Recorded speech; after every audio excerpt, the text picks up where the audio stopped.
Good evening students. स्वागत है सबको आपका अपना चैनल जीत अकेडमी में। बच्चों, पिछले क्लास में हम लोगों ने ब्रेन टीचर के बारे में डिस्कस किया था। कॉन्ग्रुएंट ट्रायंगल का सारे चैप्टर हमने खत्म करने के बाद ब्रेन टीचर हमने डिस्कस किया था। उसी का ब्रेन टीचर का हॉर्स का जो 2 क्वेश्चन रह गया था, आज हम वही से कंप्लीट करेंगे, कंटिन्यू करेंगे। तो ये चलते हम शुरू करते हैं हॉट का पहला क्वेश्चन।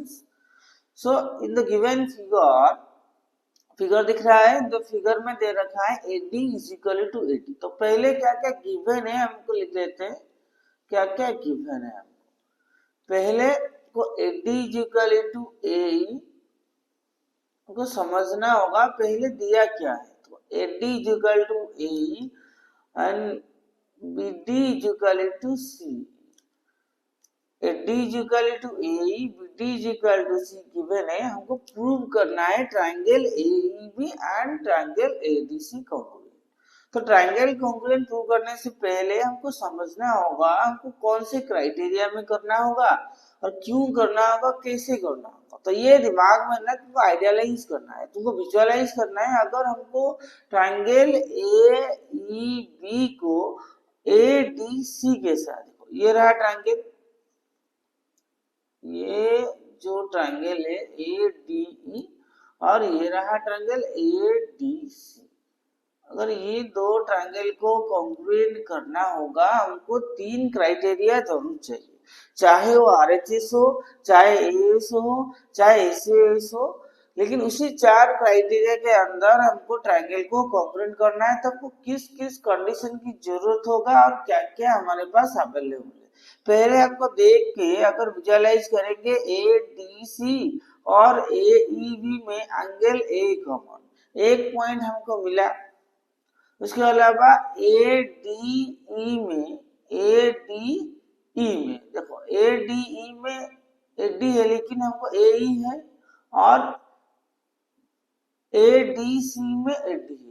तो AD is equal to AE हमको मिल गया और एंगल A कॉमन मिल गया। तो 2 पार्ट का हमारे पास हो गया। देखो ऐसे रफली हम इसको विजुअलाइज करेंगे। AD is equal to AE एक पार्ट मिल गया, एंगल A कॉमन मिल गया। तो 2 क्राइटेरिया हमारे पास है। बस 2 पॉइंट हमको ऑलरेडी क्वेश्चन में ही दे दिया है और क्वेश्चन को विजुअलाइज करके हमको मिल गया कि angle A common, AD is equal to AE, 2 तो हो गया। तीसरा कहां से लाएंगे, BD is equal to C। BD तो कहीं दूर दूर तक AE में या ADC में अवेलेबल है ही नहीं। और साथ में अगर ACE में देखेंगे, ADC में देखेंगे, तब भी हमारे पास C का भी अवेलेबिलिटी है नहीं।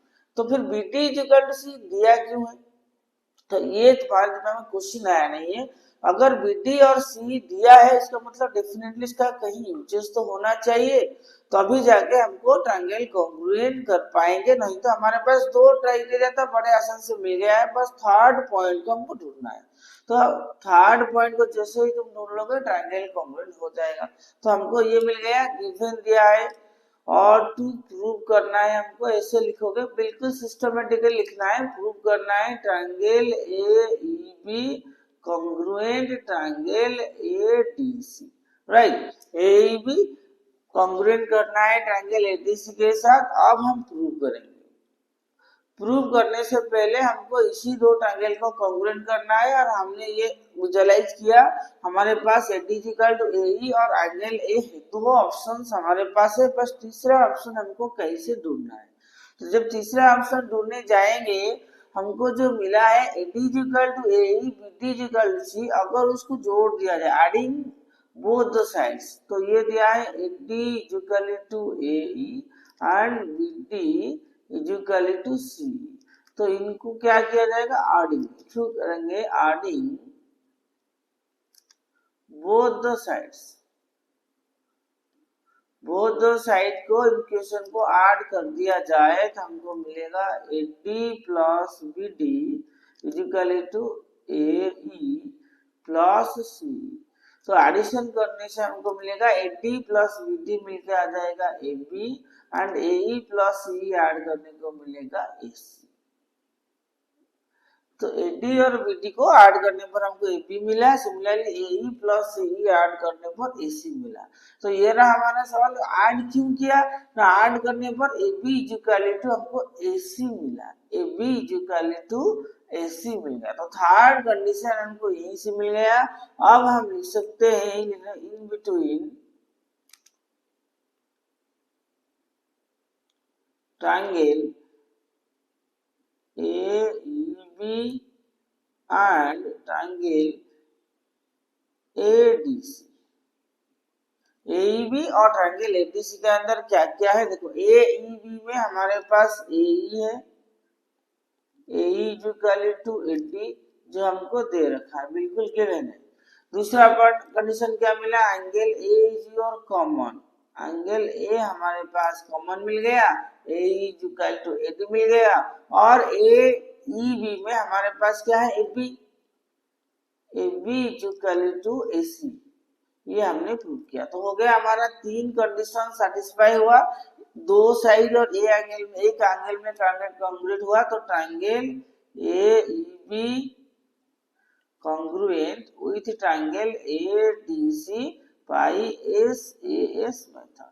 SAS मेथड में तो SAS क्राइटेरिया में ट्रायंगल AEB कॉन्ग्रुएंट हो गया ADC के साथ। तो ये रहा हॉट का पहला क्वेश्चन हमने सॉल्व कर दिया बट अच्छे से। अब चलते हैं दूसरा नंबर, हॉट का सेकेंड क्वेश्चन क्या है हमारे पास। तो सिमिलरली हॉट क्वेश्चन दिया in the given figure AB is equal to AC, AB AC के साथ इक्वल है, BD is equal to C, BD ये जो पार्ट है BD C के साथ इक्वल है डेफिनेटली। हमको प्रूव करना है ट्रायंगल ABE, ये जो दिख रहा है ABE और ट्रायंगल ACD कॉन्ग्रुएंट करवाएंगे और AD इक्वल टू AE भी प्रूव करवाएंगे। तो पहले हम लिख देंगे गिवन क्या क्या दिया है, जैसे हम लोग लिख रहे आते पूरा सिस्टम में लिखेंगे। गिवन क्राइटेरिया हमारे पास AB इक्वल टू AC और BD इक्वल टू EC, ठीक है। ये हमको गिवन दिया है। टू प्रूव करना है हमको triangle ABE congruent triangle ACD, right? Also AD equal to AE, ये हमको प्रूव करना है। प्रूव करना शुरू करेंगे। सिमिलरली जैसे ही ट्रायंगल को कॉन्ग्रुएंट करने के लिए सोचेंगे, पहले हमारे पास ख्याल में आना चाहिए इस फिगर को देखना, अच्छे से फिगर को देख के हमको पता लगाना है क्या क्या जरूरत है और क्या क्या डिटेल्स हम उससे ले सकते हैं। अगर ट्रायंगल ABE को देखा जाए, हमको एक पार्ट मिला है AB और ACD को देखा जाए, हमको एक पार्ट मिला है AB इक्वल टू AC। तो एक पार्ट हमको यहीं से मिल गया, AB इक्वल टू AC एक ही मिला, बस AB इक्वल टू AC हमको मिला है। बाकी और दो कंडीशंस को हमको ढूंढना है।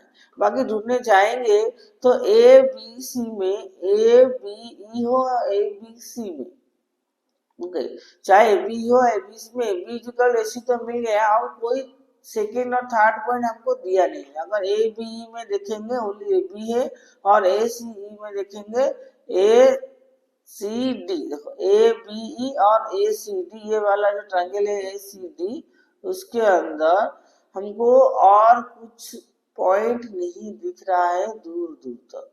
Only AB equal to AC को छोड़कर जो गिवन दिया है BD इक्वल टू C दिया है, इसके अलावा हमको और कुछ कंडीशंस मिला नहीं।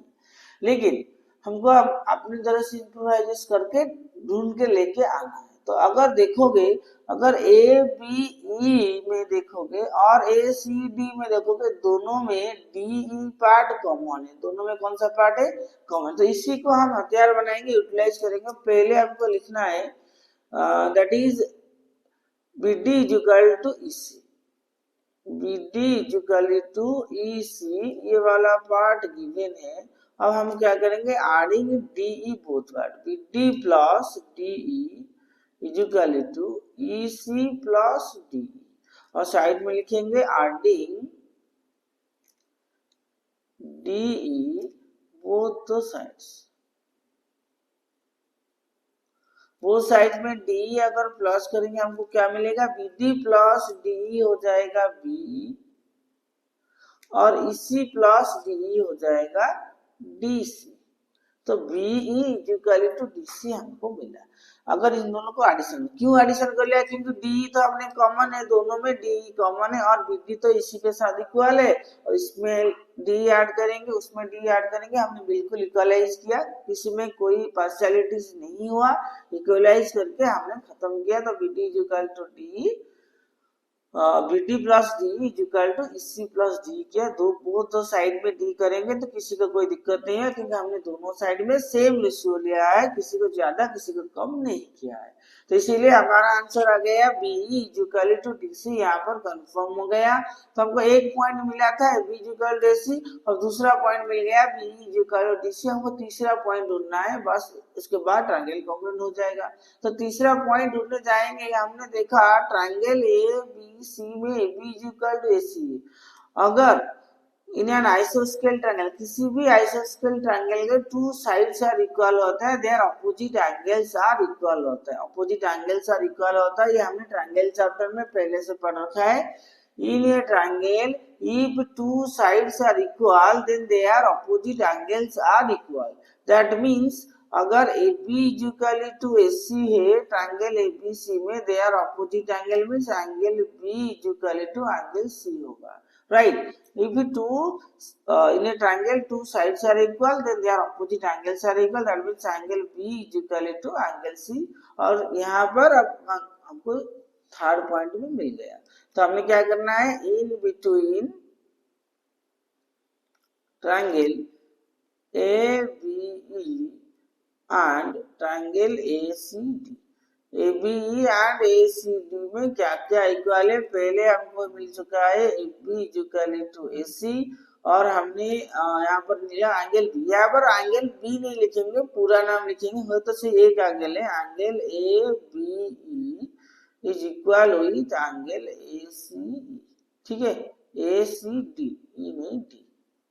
AB is equal to ACD, क्योंकि AB में B है, ACD में वही जो B है, जो ABD है वही ABE है, वही ABC, इसीलिए कोई दिक्कत नहीं है, क्योंकि आर्क सेम है। देखो कितना जरूरी है हमारे लिए जानना, आर्क सेम है और एंगल सेम है, नेम क्या क्या हो सकता है, ये ABD में यूज हो सकता है, ABE में यूज हो सकता है, ABC में यूज हो सकता है, लेकिन मेजरमेंट सेम ही रहेगा, जितना वैल्यू हम कैलकुलेट करेंगे उतना ही रहेगा। उसी तरीके से ACD भी हो ही रहेगा, ACE चाहे ACD हो, चाहे ACE हो, चाहे ACB हो, मेजर सेम होगा, तीनों केस में मेजरमेंट सेम होगा। इसलिए B is equal to ACD हमने किया और B is equal to AC हमको गिवन दिया था, और साथ में हमने प्रूव कर रखा है BE is equal to DC, BE DC के साथ इक्वल है, हमने अभी अभी प्रूव किया है। तो इसीलिए ट्रायंगल हो गया कॉन्ग्रुएंट। कौन सी क्राइटेरिया में, दो साइड वन एंगल, तो triangle will be congruent, triangle ABE congruent with triangle ACD, which criteria, it will be SAS criteria में ट्रायंगल कॉन्ग्रुएंट होगा। अगर एक बार ट्रायंगल कॉन्ग्रुएंट हो गया, उनका कॉरेस्पॉन्डिंग पार्ट्स हो या कॉरेस्पॉन्डिंग एंगल हो, दूसरे ट्रायंगल का कॉरेस्पॉन्डिंग पार्ट्स और एंगल के साथ इक्वल है, तो मतलब इस ट्रायंगल का ABE का और एक angle and side they are corresponding ACD triangle का साइड और एंगल के साथ इक्वल होगा। तो इसीलिए ABE में हमारे पास ABE जो है, ABE में हमारे पास AE है, ABE में AE है इज इक्वल टू ACD में हमारे पास AD है। तो AE is equal to AD जो हमको प्रूव करने दिया था, that implies AD is equal to AE। क्यों इक्वल होगा, क्योंकि CPCT corresponding parts of congruent triangle. So यहाँ पर हमारा प्रूफ खत्म हो गया। हॉट का दोनों क्वेश्चन हमने कर लिया, दोनों एग्जाम के लिहाज से देखा जाए कॉन्ग्रुएंट ट्रायंगल चैप्टर का हॉट का दोनों क्वेश्चन बहुत ही इंपॉर्टेंट है, और इसको बड़े प्यार से अच्छे से प्रैक्टिस करना। जब तक ये क्वेश्चंस नहीं हो जाता है तब तक प्रैक्टिस करते रहना। इसी तरह प्रैक्टिस करते ही अपना स्किल, अपना नॉलेज बढ़ाते रहना। आज की क्लास को यही खत्म करेंगे, फिर मिलेंगे हमको एक नए क्लास में एक नए चैप्टर्स के साथ। तब तक के लिए प्रैक्टिस करते रहिए, ऐसे ही अपना स्किल इम्प्रूव करते रहिए।